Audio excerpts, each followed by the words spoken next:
Baiklah, saya akan melanjutkan presentasi dari teman saya Sylvia. Jadi dikatakan oleh Sylvia sebelumnya, jika perusahaan dengan tingkat kewajiban yang tinggi itu belum tentu menunjukkan jika perusahaan tersebut memiliki kinerja yang buruk. Hal ini dapat kita nilai dari nilai ROE atau Return on Equity yang dimiliki oleh perusahaan, di mana ROE ini merupakan rasio profitabilitas yang mengukur kemampuan perusahaan untuk menghasilkan laba dari investasi pemegang saham di perusahaan tersebut. Jadi dengan kata lain, ROE ini menunjukkan seberapa banyak keuntungan yang dapat dihasilkan oleh perusahaan dari setiap Rp1 yang diinvestasikan oleh para pemegang saham. Kita lihat langsung di tabel. Di sini kami mengambil data ROE dari 5 perusahaan sektor industri konsumsi pada tahun 2018. Unilever di sini memiliki nilai ROE yang paling tinggi yaitu 120,21%, di saat ROE perusahaan lainnya di bawah 31% semuanya. Ini menandakan jika Unilever ini memiliki kemampuan yang sangat amat baik dalam mengelola modal yang dimilikinya untuk menghasilkan laba. Maka dapat disimpulkan juga, jika nilai dari Unilever yang tinggi sebelumnya, 1,58 ini, diakibatkan karena Unilever ini menggunakan banyak dana investasi yang diperolehnya dari pemegang saham untuk dijadikan sebagai modal perusahaan. Justru Unilever malah membuktikan kemampuan dan kehandalannya dalam mengelola dana modal tersebut untuk menghasilkan profit yang tinggi yang akan berguna bagi perusahaan dan bagi para pemegang sahamnya.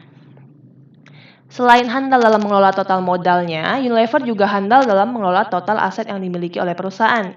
Ini dapat kita nilai dari rasio return on asset perusahaan. Jadi ROA ini merupakan rasio profitabilitas yang mengukur kemampuan perusahaan dalam menghasilkan laba dari penggunaan seluruh sumber daya atau sumber aktiva yang dimiliki oleh perusahaan tersebut.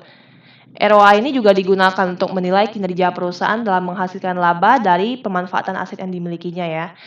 Jadi di sini langsung kita lihat di tabel saja, Unilever kembali memiliki angka rasio yang paling tinggi. Kali ini rasio return on asset yaitu sebesar 46,66%.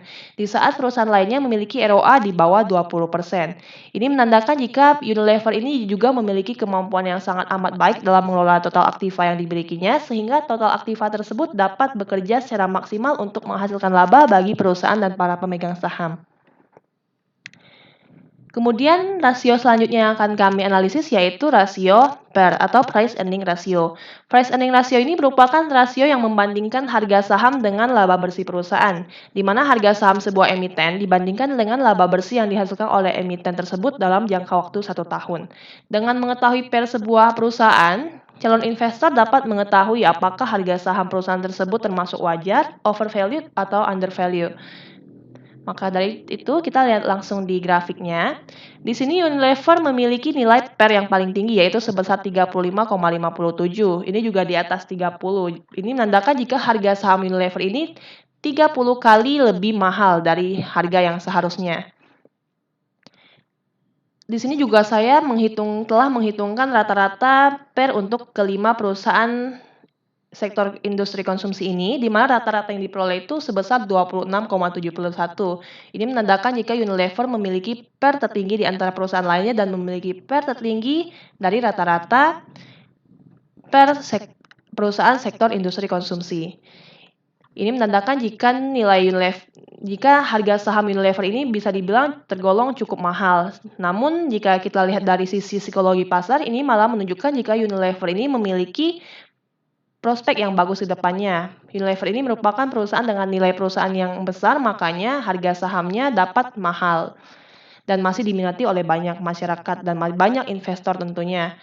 Selain itu, jika kita lihat sekilas dari analisis fundamental Unilever ini merupakan perusahaan dengan kinerja yang nyaris sempurna. Unilever juga merupakan perusahaan yang rajin bagi-bagi dividen tiap tahunnya dengan dividen yang sangat besar, hampir mencapai 100% laba bersihnya. Maka dari itulah harga saham Unilever ini mahal, namun ini masih tergolong wajar jika kita lihat dari analisis perusahaan Unilever yang telah kita lakukan. Jadi setelah rasio PER, kami juga menganalisis rasio PBV yang dimiliki oleh perusahaan. Di mana rasio PBV ini merupakan rasio yang membandingkan harga per lembar saham perusahaan dengan nilai buku perusahaan. Rasio PBV ini juga sama dengan PER. Ini dapat digunakan untuk menilai mahal atau murahnya harga pasar pada suatu perusahaan. Kita lihat langsung di grafik.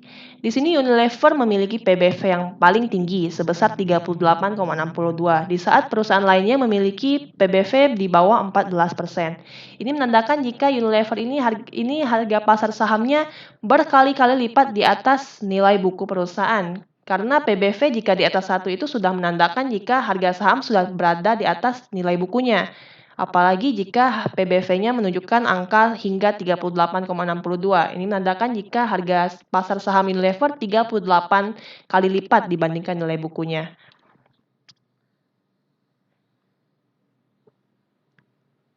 Jadi dari angka PBV yang tinggi ini dapat disimpulkan jika harga pasar saham Unilever ini yang mahal ini menunjukkan jika Unilever memiliki nilai perusahaan yang sangat besar dan sangat tinggi. Unilever juga dianggap memiliki prospek ke depan yang menjanjikan sehingga investor rela mengeluarkan harga yang lebih mahal untuk membeli perusahaan ini, Unilever. Kemudian rasio selanjutnya yang akan kami analisis yaitu rasio EPS atau earning per share, di mana earning per share ini biasanya disebut juga sebagai laba per saham. EPS merupakan rasio yang mengukur jumlah laba bersih yang diperoleh dari setiap lembar saham yang beredar. EPS ini mempresentasikan jumlah uang yang akan diterima oleh para pemegang saham atas setiap lembar saham yang dimilikinya saat pembagian keuntungan saham yang biasanya akan dilakukan pada akhir tahun. Kita lihat langsung di gambar. Jadi di sini kami mengambil angka EPS dari kelima perusahaan dalam jangka waktu 4 tahun, yaitu 2015 hingga 2018. Kita lihat langsung di sini, Unilever yang ditandakan dengan garis berwarna biru muda ini selalu mengalami peningkatan yang konsisten dan stabil setiap tahunnya. Jika kita bandingkan dengan perusahaan lain seperti GGRM awalnya mengalami peningkatan, namun pada akhirnya dia mengalami penurunan yang cukup drastis dalam pembagian EPS-nya. Selain itu untuk HMSP, ICBP, dan Indofood juga kurang lebih seperti itu. Mereka kurang stabil ya pergerakan EPS-nya. Kadang mereka naik, kadang mereka turun, kadang mereka stabil. Berbeda dengan Unilever, Unilever memiliki EPS yang sangat stabil dan konsisten selalu meningkat setiap tahunnya.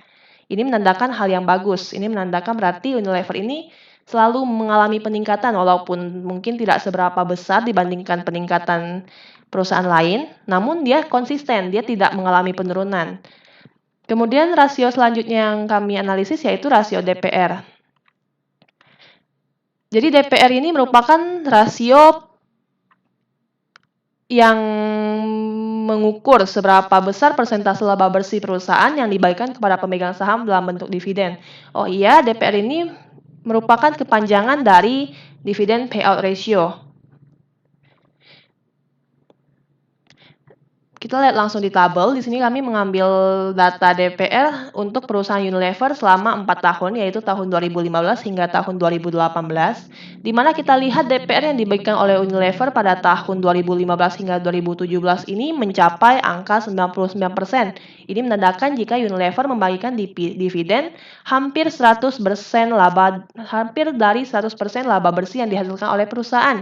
Ini menandakan jika Unilever telah memiliki kinerja yang bagus, sehingga mereka tidak ragu untuk membagikan dividen yang besar kepada pemegang sahamnya. Ini menandakan jika operasional Unilever ini sangat baik ya. Namun pada 2018, jika kita lihat DPR Unilever ini mengalami penurunan yang cukup drastis. Awalnya dari 99% menjadi 34%-an saja. Ini diakibatkan karena Unilever menggunakan sisa laba bersihnya tersebut yang 66%-nya itu untuk digunakan sebagai modal untuk pertumbuhan perusahaan ke depannya. Ini tentu saja akan berdampak juga bagi para investor Unilever ke depannya, karena Unilever akan memiliki nilai perusahaan yang lebih besar ke depannya sehingga akan memberikan keuntungan yang lebih besar juga. Kemudian setelah analisis fundamental, kami juga melakukan analisis teknikal, di mana analisis teknikal ini merupakan teknik analisa yang menganalisis fluktuasi harga saham pada rentang waktu tertentu. Dari pergerakan harga saham tersebut, para calon investor dapat mengamati pola-pola tertentu yang dapat dipakai sebagai dasar untuk melakukan keputusan, entah itu akan membeli atau menjual saham tersebut. Jadi di sini kami mengambil data 6 bulan terakhir, yaitu dari bulan Desember 2019 hingga bulan Juni 2020. Kita langsung analisis saja. Di sini pada bulan Desember hingga bulan Januari, pergerakan harga saham Unilever ini tergolong stabil atau sideways. Namun, pada bulan Februari hingga bulan Maret, harga saham Unilever ini mulai menunjukkan tren menurun atau tren bearish. Tunggu sebentar, sepertinya ini wajah saya harus dihilangkan supaya lebih jelas. Nah, jadi kita lihat ya, saya akan ulangi sedikit.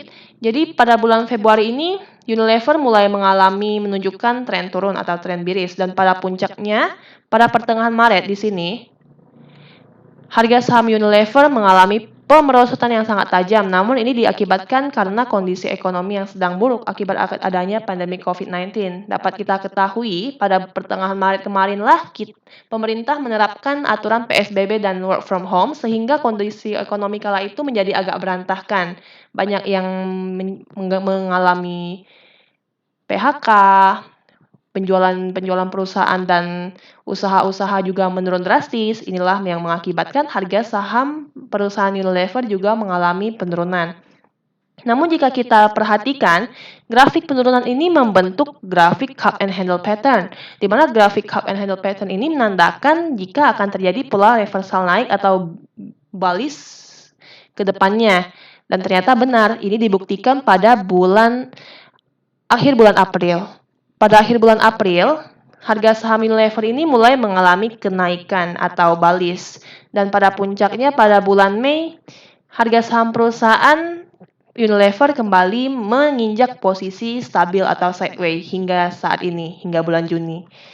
Maka dari itu dapat disimpulkan jika harga saham Unilever ini merupakan harga saham yang mungkin akan turun, tapi turunnya itu tidak akan lama. Dan kami prediksikan ke depannya harga saham Unilever ini akan mengalami kenaikan yang lebih tinggi lagi dibandingkan kondisi sideways yang sedang dialaminya sekarang. Melihat kondisi ekonomi yang semakin membaik dan kondisi makroekonomi ya di mana penduduk Indonesia ini selalu bertumbuh tiap tahunnya, angka kemiskinan juga semakin berkurang. Hal inilah yang akan menyebabkan produk Unilever ini akan semakin dibutuhkan oleh masyarakat, sehingga penjualan dan laba bersih yang diperoleh Unilever juga akan semakin meningkat. Hal ini akan berpengaruh pada harga saham perusahaan. Baiklah, sekarang kami akan menyimpulkan dari seluruh analisis yang telah kami lakukan sebelumnya. Di sini kami mengambil kesimpulan untuk buy atau membeli saham ini. Alasannya, yang pertama, Unilever ini merupakan saham LQ45 dan blue chip, sehingga harga sahamnya ini cenderung stabil dan tidak mudah dinaik turunkan oleh oknum tertentu. Tidak seperti saham-saham gorengan atau saham-saham yang masih kurang ternama, itu harga sahamnya sangat mudah berubah-ubah. Jika untuk investor pemula seperti kami, itu akan sangat berbahaya karena kami masih belum begitu mengerti mengenai pola pikir para oknum tersebut. Kemudian alasan selanjutnya yaitu Unilever merupakan perusahaan fast moving consumer goods dan market leader di sektornya. Produk yang diproduksi oleh Unilever selalu digunakan oleh masyarakat setiap harinya. Tentu saja, seperti saya sendiri, saya sudah menggunakan banyak sekali produk Unilever untuk kebutuhan sehari-hari saya, seperti Pantene, Blue Band, Rinso, dan masih banyak lagi. Dan saya yakin sebagian besar masyarakat juga pasti setidaknya ada menggunakan 1 atau 2 produk Unilever di rumahnya. Kemudian alasan yang ketiga, yaitu Unilever ini memiliki fundamental yang baik dan secara konsisten selalu meningkat setiap tahunnya. Dapat kita lihat dari analisis fundamental yang telah kita lakukan sebelumnya, di mana angka ROE/ROA Unilever saja sudah memiliki angka yang sangat tinggi. Ini menunjukkan jika Unilever memiliki kinerja yang baik. Kemudian alasan terakhir yang kami simpulkan di sini yaitu Unilever memiliki teknikal yang stabil dan akan kembali naik ketika mengalami tren bearish. Seperti yang saya katakan tadi dan seperti yang terlihat di grafik ini, mungkin Unilever akan mengalami penurunan harga saham dan secara tajam bahkan di sini ya. Namun nantinya ke depannya dia akan kembali naik lagi hingga stabil, dan bahkan ini ke depannya mungkin akan naik lagi lebih tinggi. Baiklah, karena kami sudah menyampaikan kesimpulan kami, akhir kata, sekian presentasi dari kelompok kami. Kami mengucapkan terima kasih yang sebanyak-banyaknya kepada Ibu. Kami juga mohon maaf yang sebesar-besarnya kepada Ibu jika